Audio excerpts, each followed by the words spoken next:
పరీక్ష ఏపీలో పెద్ద దుమారం రేపింది. ఇంకా చెప్పాలంటే పట్టుమని 10 నెలలు కూడా పూర్తి కాని కూటమి ప్రభుత్వానికి కాస్త తలనొప్పిగా మారిందనేది వాస్తవం. సరిగ్గా గ్రాడ్యుయేట్ ఎమ్మెల్సీ ఎన్నికల ముందు గ్రూప్ 2 పరీక్ష ప్రభుత్వానికి కాస్త ఇబ్బంది అనేది వాస్తవం కూడా. అయితే అసలు గ్రూప్ 2 పరీక్ష విధానానికి కారణం ఏంటనే విషయంపై ఇప్పుడు తెగ చర్చ నడుస్తోంది. గ్రూప్ 2 పరీక్ష విషయంలో CM Chandrababu, deputy CM Pawan Kalyan, మంత్రి నారా లోకేష్ ఏదో తప్పు చేసినట్లు కొందరు అభ్యర్థులు తీవ్ర ఆరోపణలు చేస్తున్నారు కూడా.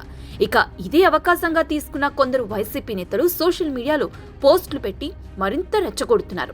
కానీ ఈ విషయంపై ఇప్పటి వరకు వైసీపీ తరపున ఎలాంటి అధికారిక ప్రకటన వెలువడలేదు.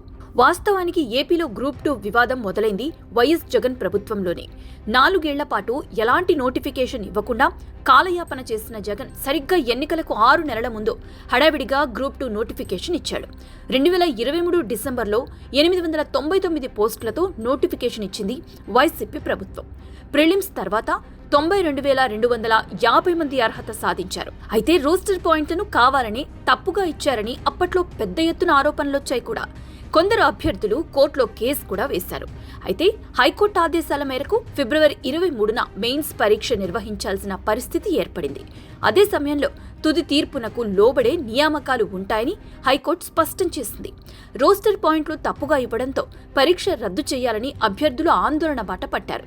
కూటమి ప్రభుత్వం కూడా రద్దు చేయాలని ఏపీపీఎస్సీకి లేఖ రాసింది. అయితే ఎమ్మెల్సీ ఎన్నికల నేపథ్యంలో ప్రభుత్వానికి లబ్ధి చేకూరేలా ఎలాంటి నిర్ణయాలు తీసుకోలేమన్నా ఏపీపీఎస్సీ పరీక్ష రద్దు సాధ్యం కాదని స్పష్టం చేసింది.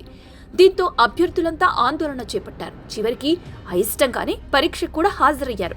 వాస్తవానికి ఇలాంటి అవకాశాన్ని రాజకీయ పార్టీలు గోల్డెన్ ఛాన్స్గా వాడుకుంటారు. కానీ జగన్ అండ్ కో మాత్రం ఈ విషయంలో మాట్లాడేందుకు కూడా భయపడుతోంది. ఇందుకు ప్రధాన కారణం తమ ప్రభుత్వం చేసిన తప్పు కాబట్టి. ఈ విషయంపై ఎక్కడ మాట్లాడినా సరే ఆ తప్పు చేసింది జగన్ సర్కార్ కదా అనే విషయం ప్రశ్నిస్తే జవాబు చెప్పేందుకు కూడా ధైర్యం లేదు అంటున్నారు కొందరు వైసీపీ నేతలు. ఎన్నికల్లో లబ్ధి కోసం హడావిడి నోటిఫికేషన్, రోస్టర్లు తప్పులు, ఇలా ఈ గందరగోళం మొత్తానికి జగన్ కారణం. చివరికి పరీక్ష రద్దు చేయకూడదని ఎన్నికల సంఘానికి, ఏపీపీఎస్సీకి ఫిర్యాదులు చేసినా కూడా వైసీపీ నేతలే ఉన్నారనేది టీడీపీ, జనసేన నేతల ఆరోపణ. దీంతో ఎందుకొచ్చిన పిత్తలాటకం అన్నట్లుగా జగన్ బ్యాచ్ సైలెంట్ అయిపోయింది.